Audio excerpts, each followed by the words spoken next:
అలభ్య అక్షయ భక్తి భావ సుగంధమే ఈ వరకాళి పద్యరత్నాకరం.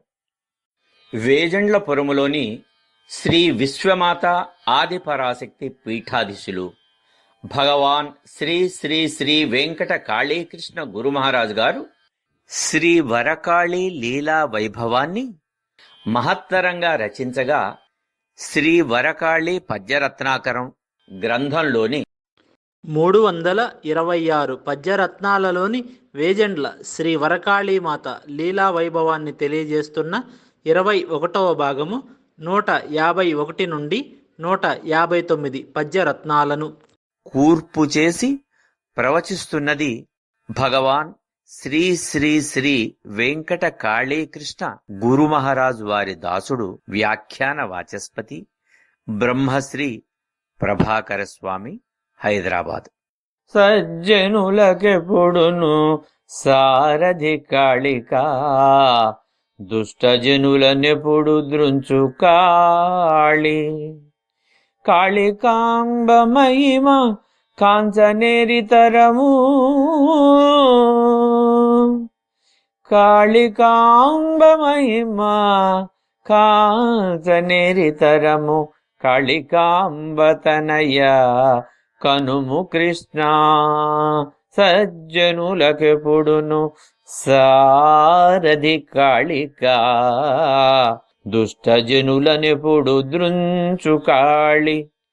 కాళికాంబ మహిమ కాంచ ఎవరి తరము,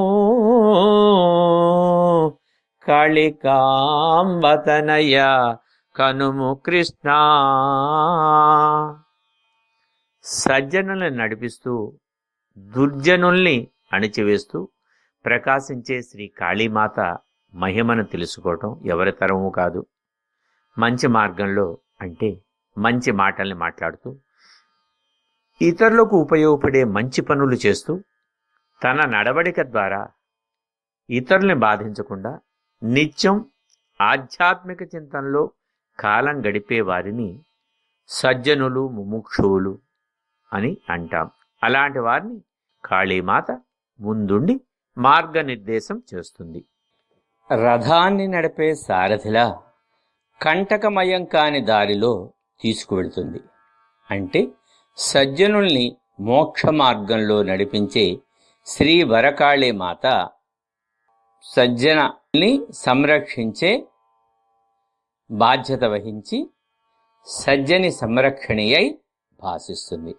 అలాగే దుర్జనుల్ని అపభ్రంశుల్ని సంహరించేందుకు ప్రచండ కాళికగా ఆ తల్లి తన లీలని చూపిస్తుంది. అంటే సజ్జల్ని కాపాడే కాళికగా ఒకవైపు, దుర్జనులను నిర్జించే కాళికగా మరొక వైపు తన లీలా వైభవాన్ని చూపిస్తుంది. కనుక ఆమె మహిమల్ని తెలుసుకోవటం కష్టం. ఆ తల్లి రూపాన్ని చూసి భయపడక్కర్లేదు. ఎవరిని ఎలా ఆదరించాలో, ఏమి చెయ్యాలో ఆ తల్లికి తెలుసు. దుష్టులను మాత్రమే శిక్షించి శిష్టులను సజ్జనులను ఆదరించే తల్లి అంటూ పై పద్యంలో భగవాన్ శ్రీ శ్రీ శ్రీ వెంకట కాళీకృష్ణ గురు మహారాజు వారు కాళికామాతను గురించి వివరంగా తెలియచేశారు.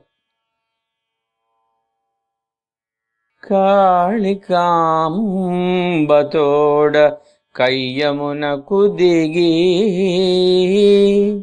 ప్రాణహానిగనిరి పాపులెల్లా. కాళికాంబతోడ కయ్యమునకు దిగి, ప్రాణహానిగనిరి పాపులెల్లా. సర్వలోక రాజ్ఞి సద్గురు కాళిరా, కాళికాంబతనయ కనుము కృష్ణ.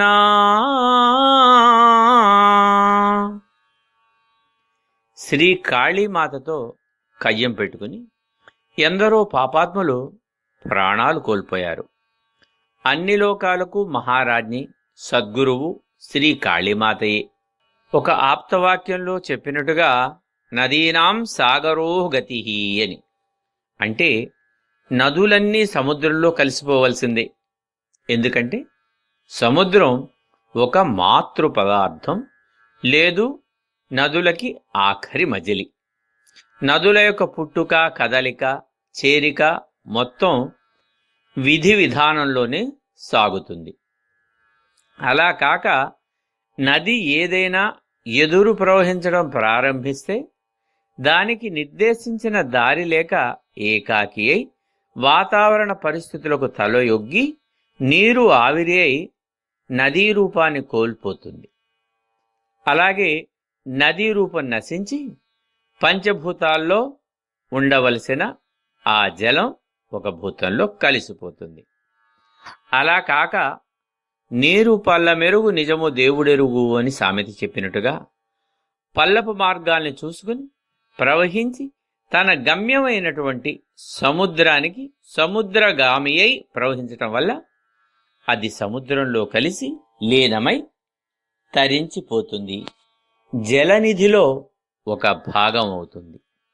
అదేవిధంగా మానవుని జీవితం విధి వ్రాతను అనుసరించి నడుస్తుంది. విధి అంటే శ్రీ కాళీమాత. ఆ తల్లిని కాదని ఆమెతో విరోధం పెట్టుకోవటం వల్ల వారికి నాశనం జరుగుతుంది, ప్రాణాలు గాల్లో కలిసిపోతాయి. మహిషాసురుడు మొదలైన రాక్షసులు ఆ తల్లితో విరోధం పెట్టుకొని యుద్ధానికి దిగి ప్రాణాలు పోగొట్టుకున్నారు. అంటే వారిలో నుండి అమ్మ తన శక్తిని ఉపసంహరించింది. ఆ ఉపసంహరించబడినటువంటి శక్తి లేక వాళ్ళు నిర్వీర్యులయ్యారు. రాక్షసత్వాన్ని పోగొట్టడం, సంహరించటంలో ఆమె ఆధిపత్యం వహిస్తుంది. దీనివల్ల ఇతరులకు మార్గోపదేశం చేసే సద్గురుత్వము ఆ తల్లి కాళిలో మనకి కనిపిస్తుంది అంటూ భగవాన్ శ్రీ శ్రీ శ్రీ వెంకట కాళీకృష్ణ గురు మహారాజ్ వారు పై పద్యంలో తెలియచేశారు. గురువు పట్ల భక్తి పరముపై నిరక్తి, గురువు పట్ల భక్తి పరముపై నిభక్తి, గురువు పట్ల భక్తి పరముపై నిరక్తి, కాళికాంబ మీద కలుగు భక్తి పూర్వజన్మ సుకృతముగా లభించును. కాళికాంబ మీద కలుగు భక్తి పూర్వజన్మ సుకృతముగా లభించును. కాళికాంబ తనయా కనుము కృష్ణ.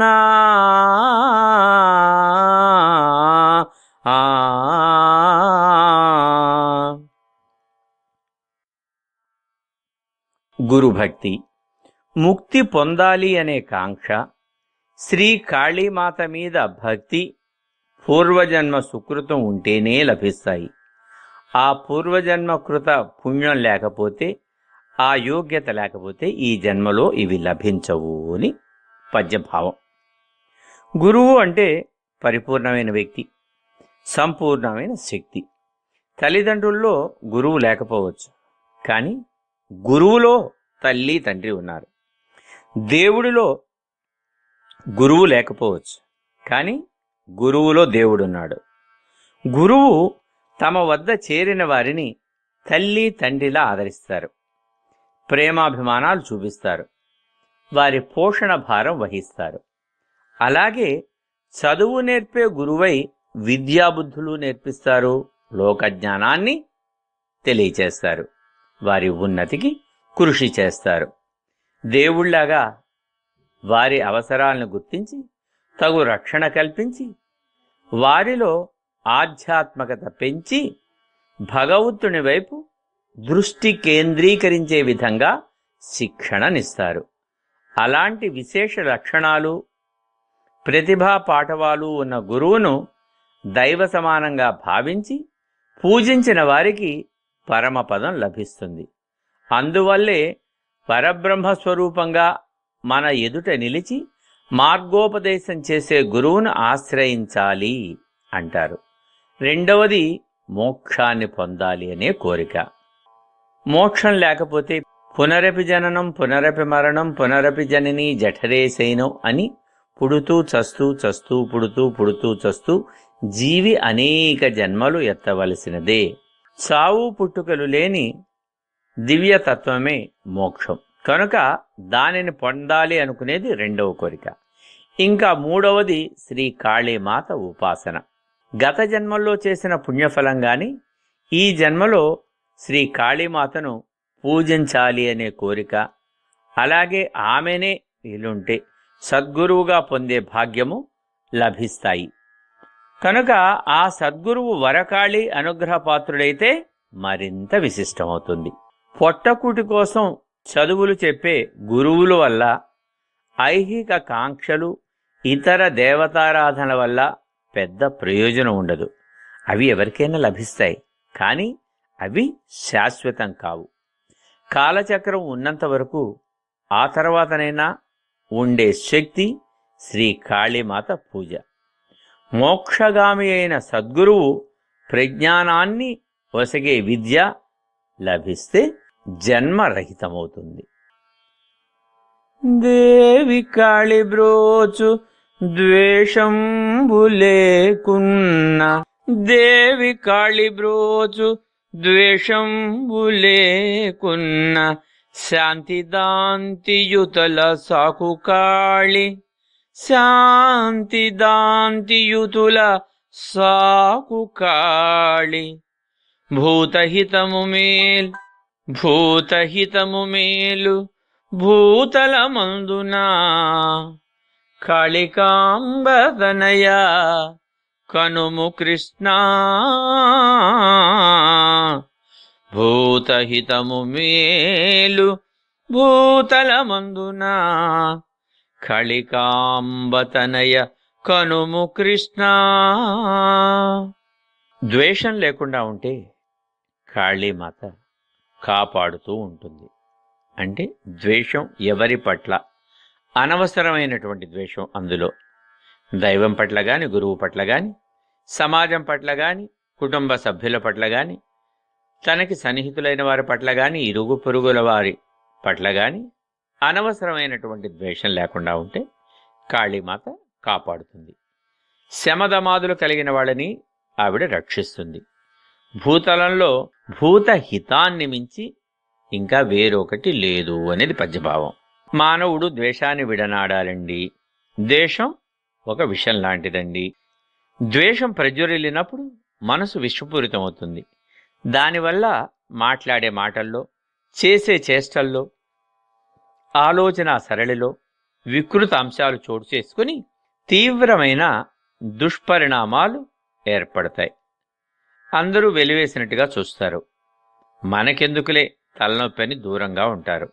అలా కాకుండా ద్వేషం, అసూయ మొదలైన దుర్గుణాల్ని అదుపులో ఉంచుకుని ఇతరులతో మసలటం వల్ల అందరూ ప్రేమిస్తారు, దరిచేరుతారు.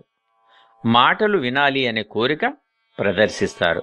అలాంటి సుగుణ సంపన్నులను దేవదేవి అయిన శ్రీ కాళీమాత కూడా ఆదరిస్తుంది, కరుణిస్తుంది.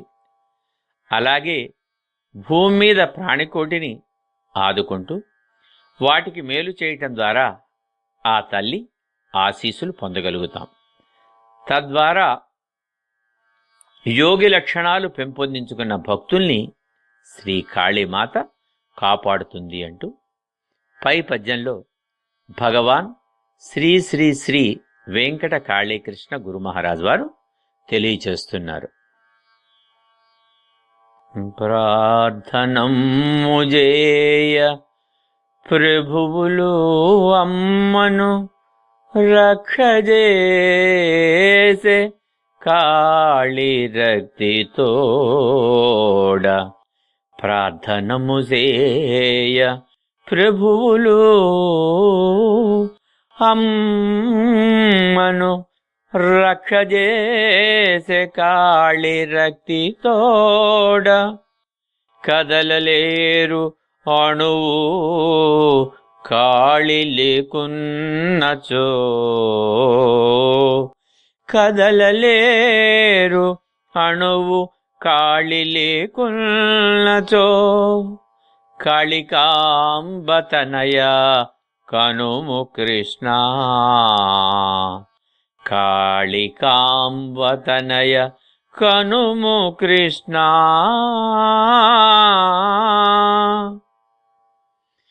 ప్రభువులైన వాళ్ళు కూడా, అంటే ఉన్నత స్థితిలో ఉన్నటువంటి వాళ్ళు, అధికారులు, నాయకులు, ఈనాటి నాయకులు, అమాత్యులు ఎవరైనా సరే అమ్మని ప్రార్థిస్తే అమ్మ వారిని రక్షిస్తుంది.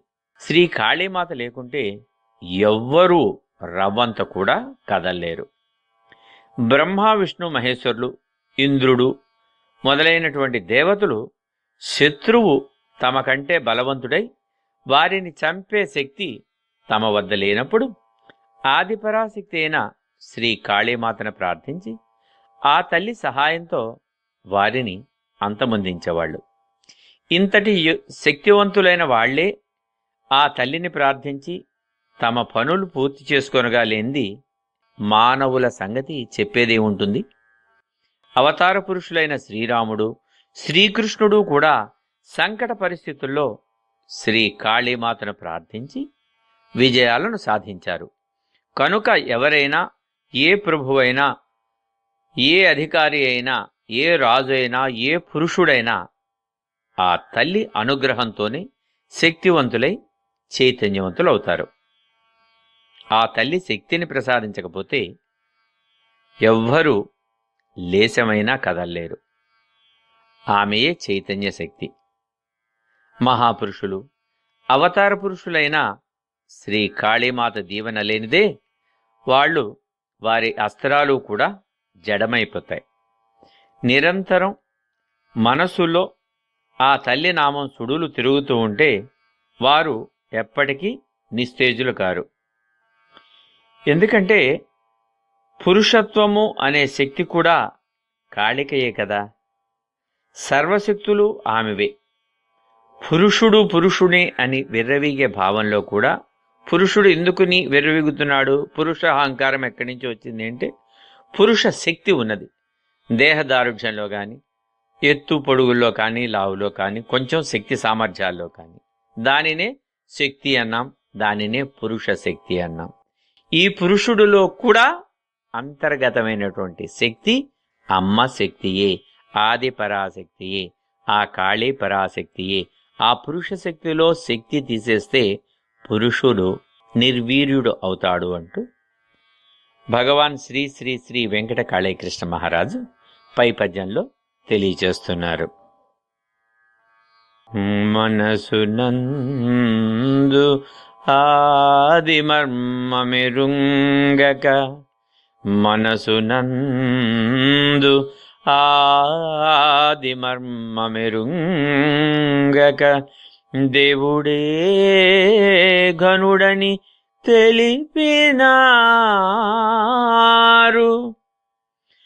మనసునందు ఆదిమర్మమెరుంగక, దేవుడే ఘనుడని తెలిపినారు. కాళి మూలమనుచు కనవలె జనులెల్ల, కాళి మూలమనుచు కనవలె జనులెల్ల, కాళికాంబతనయ కనుము కృష్ణ. సృష్టికి మూలమైన రహస్యాన్ని తెలుసుకోలేని కొందరు మహనీయులు, అంటే పరబ్రహ్మమే దేవుడు, అన్నిటికీ కారణమైన ఘనుడని అనుకుంటున్నారు. వాస్తవానికి అన్నింటికీ మూలమైనది ఆది పరాశక్తి. ఆ ఆది పరాశక్తియే శ్రీ కాళీమాత అని అందరూ తెలుసుకోవాలి. దేనికైనా మూల కారణం తెలుసుకున్నప్పుడే అవగాహన పెరుగుతుంది. క్షేత్రము బీజము అంటూ గీతలో చెప్పబడింది. బీజము బ్రహ్మభావం అయితే క్షేత్రం పరామాయి అని, పరామాత అని. అది వాస్తవమే. కానీ జన్మించిన తరువాత పెరుగుదలకు తోడ్పడేది బీజ సాయంతో అండాన్ని ఆకారంగా పెంచి పోషించి మాతృకణం నుంచి ఉద్భవించిన మూలకణం మాత్రమే. అంటే పెంచి పోషించేది, నవమాసాలు మోసి జన్మనిచ్చి తీర్చిదిద్దేది తల్లే. సంకల్పం బ్రహ్మదైన వెనుకనున్న శక్తి, కదిలే శక్తి, మూలమైన శక్తి, కార్యనిర్వహణ శక్తి పరాశక్తి అని గ్రహించాలి. అదే మూలశక్తి కనుక ఆమెనే ఆరాధించాలి. ఎందుకనంటే పరబ్రహ్మకు సంకల్పం కలిగినప్పుడు సృష్టి వచ్చింది అంటే ఆ సంకల్పానికి ఒట్టిగా సంకల్పానికి విలువ లేదు. సంకల్పం శక్తియుతమై ఉండాలి. ఆ సంకల్పం శక్తియుతమైందంటే ఆ శక్తి ఎవరు?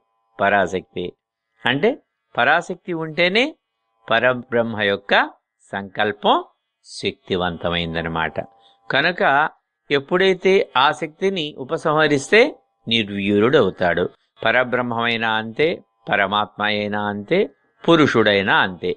కనుకనే మూలశక్తి ఈ ఆది పరాశక్తి అంటాం. ఇలాంటి జ్ఞానవంతమైన విషయాల్ని గురుముఖంగా తెలుసుకోవాలి. అప్పుడే ఆ తల్లి శ్రీ కాళీమాత యొక్క శక్తి మరియు మహిమల్లోని మర్మాలు తెలుస్తాయి. సదా ఆ తల్లిని స్మరించి ఆ మర్మాల్ని జీవితాలకు అన్వయించుకుని ఎదురయ్యే క్లిష్ట సమస్యల నుంచి బయటపడవచ్చు. ఒక పర్యాయం త్రిమూర్తులు కూడా తామే సృష్టి స్థితి లయాలకు అధిపతులమని, తమకంటే ఇంకా వేరైనటువంటి వాళ్ళు తమ పైన ఎవరూ లేరు అని అహంకరించారు. శ్రీ కాళీమాత వారికి గర్వభంగం కావించి వాస్తవం తెలియచేసింది. కనుకనే పరబ్రహ్మ సంకల్పం వెనుకనున్న శక్తి పరాశక్తియే. అప్పుడే సంకల్ప శక్తి సృష్టి నిర్మాణ శక్తిగా మారింది, పోషణ శక్తిగా సాగింది, లయ శక్తిగా అంతం చేయగలిగింది అంటారు భగవాన్ శ్రీ శ్రీ శ్రీ వెంకట కాళీకృష్ణ గురు మహారాజుల వారు పై పద్యంలో. అవతరించుచుండు ఆదిశక్తి క్షణాన రక్షసేయుచుండు రాగమెసగా. అవతరించుచుండు ఆదిశక్తి క్షణాన రక్షసేయుచుండు రాగమెసగా.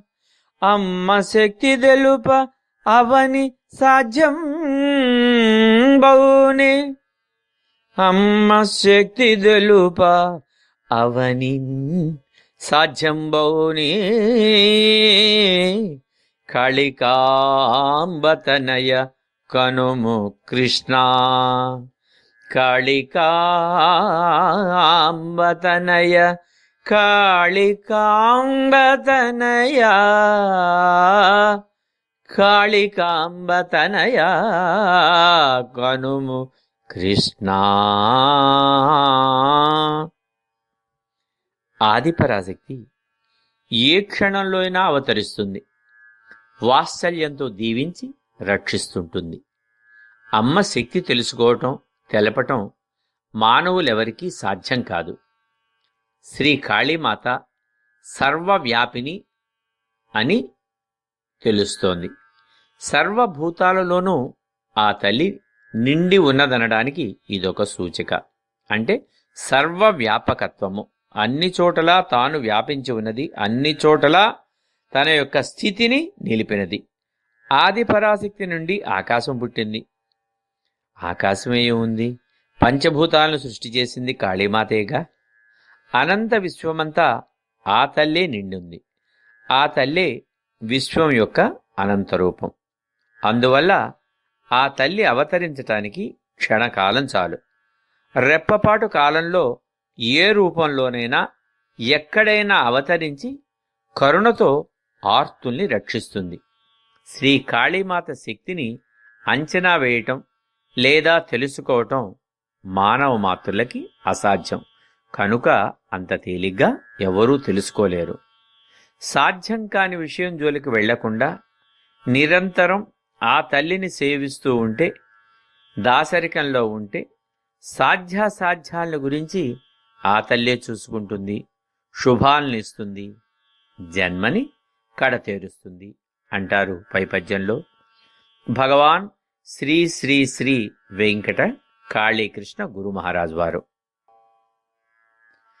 బ్రహ్మవాదినియగు పరతత్వబోధిని దులపగలదు కాళి దుర్మతాల.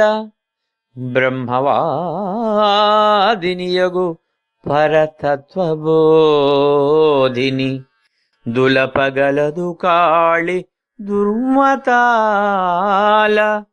ఇహము పరము కాళి ఎల్ల చోటను కాళి. ఇహము పరము కాళి ఎల్ల చోటను కాళి. కలికాంబతనయ కనుము కృష్ణ.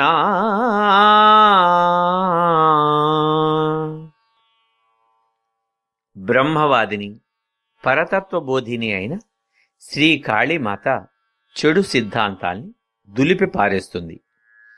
ఇహానికైనా పరానికైనా ఎక్కడైనా ఉండేది శ్రీ కాళీమాతే. చెడు సిద్ధాంతాల్ని, చెడు సాంప్రదాయాల్ని ఎవరో ఒకరికో లేక నిర్దేశించిన సమూహానికో లబ్ధిని చేకూర్చే పథకాల్ని ఆ తల్లి సహించదు, ప్రోత్సహించదు. సర్వులకు మేలు కూర్చే పనులు చేసేవారిని శ్రీ కాళీమాత అనుగ్రహిస్తుంది. అలాంటి బ్రహ్మవాదిని పరతత్వబోధిని అయిన శ్రీ కాళీమాత దుర్మతాల్ని దులిపివేస్తుంది. ఏ లోకంలో ఉండే ఏ విధమైన ఏ రూపంలో ఉన్నదైనా శక్తి శ్రీ కాళీమాతయే. సకామ సగుణ కర్మలు కేవలం కోర్కెలను పండిస్తాయి. కానీ పరతత్వాన్ని అందించేదే నిజమైన సత్యం, మిగిలిందంతా మిథ్య. అది సన్మతం, ఇతరమైనవి దుర్మతాలు. వాటిని శ్రీ కాళీమాత ఎగరగొట్టేస్తుంది. స్వార్థం కోసం ఎవరు ఎన్ని చేసినా పరమత శక్తుల జోలికి పోకూడదు. వాటి గురించి ఆలోచించి సమయం వ్యర్థం చేయటం అజ్ఞానులు చేసే పని. ఆ సమయాన్నంతా శ్రీ కాళీమాత కోసం వినియోగించి ఆ తల్లి దీవెనలు పొందటం విజ్ఞానుల కర్తవ్యం అంటారు పై పద్యంలో భగవాన్ శ్రీ శ్రీ శ్రీ వెంకట కాళీకృష్ణుల వారు. అమ్మనామమిచ్చు అమరమౌ పదవిని తల్లి నామ మహిమ తరమి చెప్పా. అమ్మనామమిచ్చు అమరమౌ పదవిని తల్లి నామ మహిమ చెప్ప తరమే. మాత యజ్ఞములిల మహిమలెన్నో చూపు. తల్లి నామ మహిమ తరమే చెప్ప మాత యజ్ఞములిల మహిమలెన్నో చూపు. కాళికాంబతనయ కనుము కృష్ణ.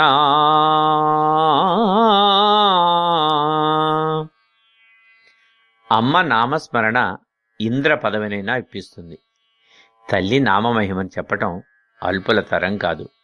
అలాగే కాళీ, చండీ యాగాది మాతృయజ్ఞాలు ఎంతో మహిమ కలిగి ఉన్నాయి. శ్రీ కాళీనామస్మరణ ఒక్కొక్క స్మరణ కంటే ఒక్కొక్క బంగారు కణిక మన ఖాతాలో జమైనట్లే. అంటే ఒక్కొక్కసారి చేసే స్మరణ ఒక్కొక్క బంగారు కణికలాగా, బంగారు తునకలాగా మన ఖాతాలో జమైనట్లే. ఒక్కొక్క అమృత గుళిక మన గొంతులో చేరినట్టే. ఒక్కొక్క జ్ఞానదీపిక మన మేధలో వెలిగినట్లే. పదవిలో ఒక్కొక్క మెట్టు ఎక్కుతూ ఇంద్ర పదవి లాంటి అత్యున్నతమైన కలకాలం నిలిచిపోయే గిరిశిఖరం లాంటి స్థితిని పొందినట్టే. ఒక్క నామస్మరణతోనే భిన్నమైన అంశాలు మనకు లభిస్తాయి. అలాంటి వాళ్ళు ఎప్పుడూ ఒక ప్రత్యేకమైన గౌరవాన్ని పొందుతూ ఉంటారు. ఒక తల్లి తన బిడ్డ ప్రయోజకుడైతే ఎంతో ఆనందిస్తుంది. శ్రీ కాళీమాత తన్ను చేరిన వారందరినీ ఉన్నత స్థితికి తీసుకుని వెళుతుంది. అనుభవించిన వారికి మాత్రమే అది తెలుస్తుంది.